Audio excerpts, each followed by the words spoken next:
At 11, Multnomah County preparing to shut down a COVID-era emergency shelter. The new challenge that's ahead. Plus, the latest push to end the Providence healthcare strike coming from federal lawmakers. And a welcome return as Oregon firefighters come back from the front lines of the LA wildfires.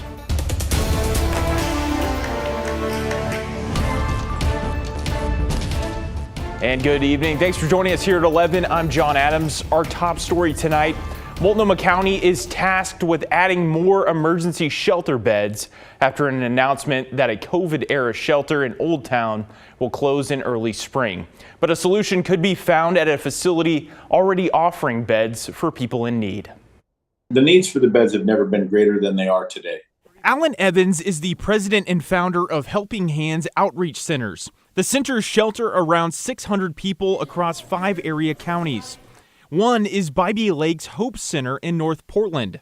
The facility has the space to expand, but so far hasn't been able to obtain funding to do so. A tough reality for Evans to accept when he sees unsheltered people in Portland. And I see this problem and I want to just pick people up and go, come on.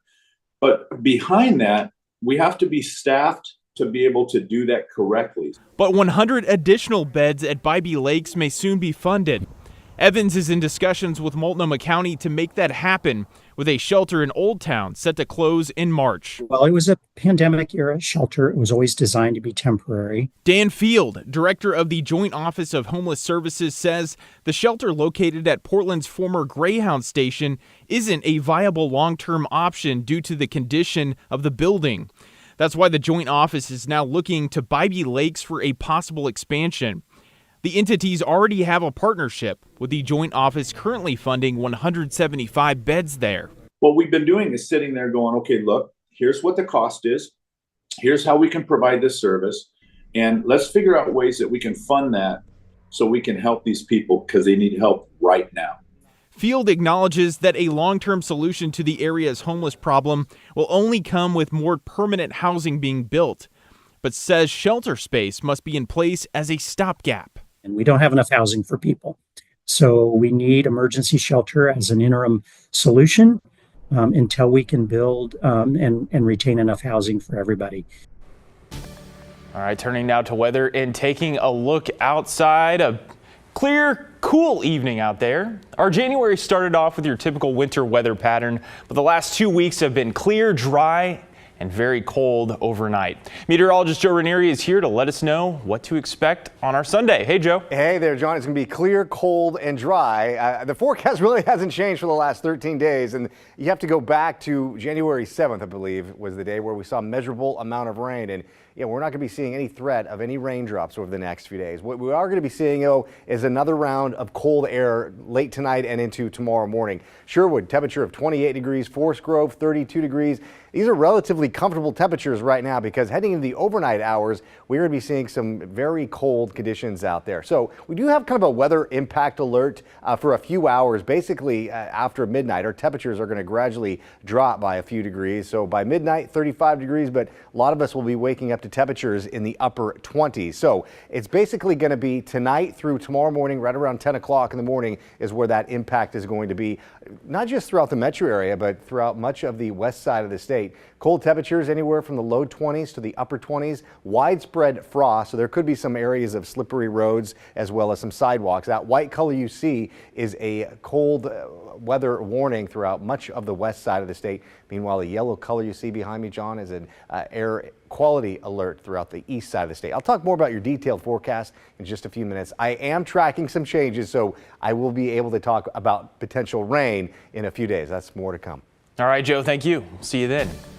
Well, an update to the severe weather shelter operations in Washington County. The county's 2 shelters will stay open overnight through the forecasted dangerous drop in temperatures. They're now scheduled to close at noon tomorrow. The county says they expect to serve up to 70 people tonight.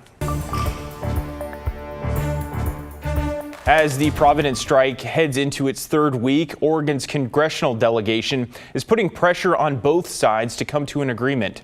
5 representatives, as well as Senators Ron Wyden and Jeff Merkley, sent a letter to Providence and the Oregon Nurses Association yesterday. The letter says they expect Providence to engage in good faith negotiations and present proposals that address the wage, staffing, and working condition concerns of caregivers. Providence has previously said the current proposals from ONA are not financially sustainable. Today, firefighters from some of the several strike teams that were deployed to help fight fires in Southern California returned home. Our Celine Stevens was there when they stepped off the rigs after completing their nearly 2,000-mile round-trip journey to help our neighbors. Saturday morning, firefighters from the Gresham Fire Department, Port of Portland Fire Department, and Portland Fire and Rescue finally returned home after spending weeks in California helping to fight the Palisades fire. And they tell me they're happy to finally be safe and at home. It was very emotional. I had some tears running down my face, but it was super exciting just to get out and have my kids running toward me to give me a big hug. After being deployed over 2 weeks ago, Multnomah County, Oregon State Fire Marshal Engine Shrike Team 12 finally got to go home this weekend. Today's my anniversary, so this worked out really well, but we're all just excited to see our families. It's nothing short of well-deserved after this group of 22 members from 3 different county departments spent their last couple of weeks fighting the over 20,000-acre Palisades fire. Rolling into town, it was pretty shocking to see what had actually happened there and what the LA guys and gals have went through. You had entire neighborhoods that had burnt to the ground, commercial buildings burnt to the ground, entire subdivisions that were just wiped off the face of the earth. Fire inspectors like Christine Pizzullo describes what she saw as something in a class of its own. With the wildland-urban interface and all of the homes involved and the 100-mile-an-hour winds, in my career of doing this in over 30 years combined, this has definitely been something that I have never experienced. Just to see that magnitude of devastation, it's going to take some processing for sure. Her wife, Amanda Kester, says it's been a long 18 days without her. So she and their kids surprised Pizzullo as she got off the engine. The kids definitely missed her, so when I asked them this morning when they got up if they wanted to wait at home for Mama to come back or if they wanted to go to the fire station and see them roll in, they both immediately screamed in unison, fire stations. Although it was challenging, many also said they were grateful for the experience and glad they were able to help their friends in uniform down south. Keep LA in your thoughts, firefighters, first responders down there. I can't even describe what they went through and what they had to do, and it's pretty incredible. In Northeast Portland, Celine Stevens, KGW News. On the state level, the Oregon Department of Forestry welcomed back its crew members that went to the front lines of the LA fires. Its 6 strike teams were split between the 2 largest, the Palisades and the Eaton fires, for the past 2 weeks. We spoke to one of the strike team leaders who told us emotions were high during their deployment. In both cities, actually, there was quite a lot of devastation, large plumes of smoke coming up, and a lot of emergency equipment moving around, so a high amount of activity and urgency. He said this mission not only supports firefighters in Southern California, but also gives Oregon firefighters experience they can use when it comes to our fires here locally. And a quick reminder, KGW is raising funds to help wildfire victims in partnership with the American Red Cross. You can donate by scanning the QR code here, through the links at kgw.com, or in person at any U.S. Bank branch. The last time we checked, more than 530 of you have donated a collective $77,000. So a big thank you for that. Well, continuing our coverage of the St Helens sex abuse scandal, the district on Friday released its search process for picking an acting superintendent.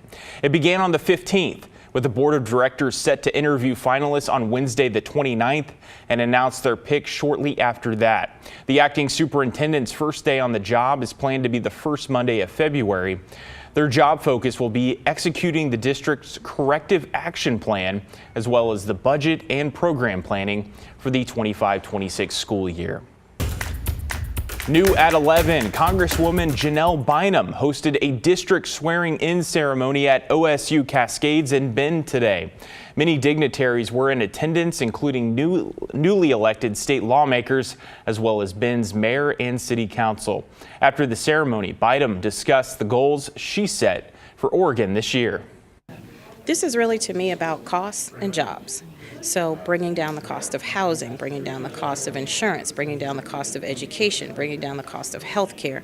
All of these things are what Oregonians and Americans are experiencing across the country. Representative Biden also said she's looking forward to putting proposals on the table and bringing back wins for Oregonians. Still to come.